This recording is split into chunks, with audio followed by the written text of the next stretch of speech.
You can think of deep learning, machine learning, and artificial intelligence as a set of Russian dolls nested within each other, beginning with the smallest and working out. Deep learning is a subset of machine learning, and machine learning is a subset of AI. In another word, all machine learning can be called AI, but not all AI is machine learning. One example of AI, which is not machine learning, is a software help you file tax.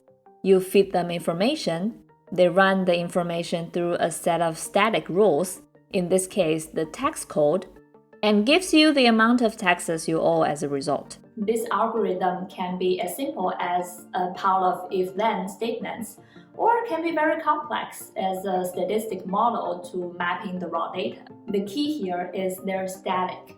They're explicitly programmed by a human hand and will not be able to modify themselves when exposed to more data. By contrast, machine learning and deep learning are able to learn from the data. The algorithm is able to modify itself without human intervention, so it's dynamic, not static. The difference between deep learning and machine learning is not as obvious. Deep is a technical term. It refers to the number of layers in a neural network.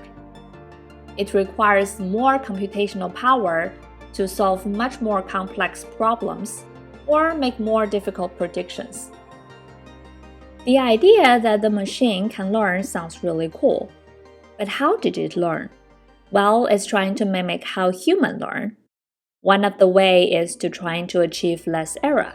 A simple architecture can look like this. Input comes into the network by adding weights or algorithms.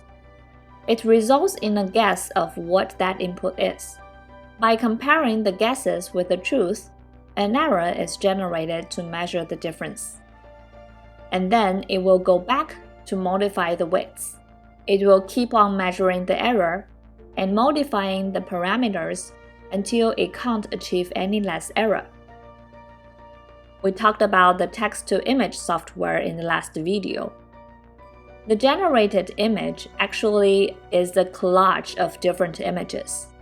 So lots of machine learnings are needed to not only know which image pair with which text, but also how to stitch them together in a way makes sense.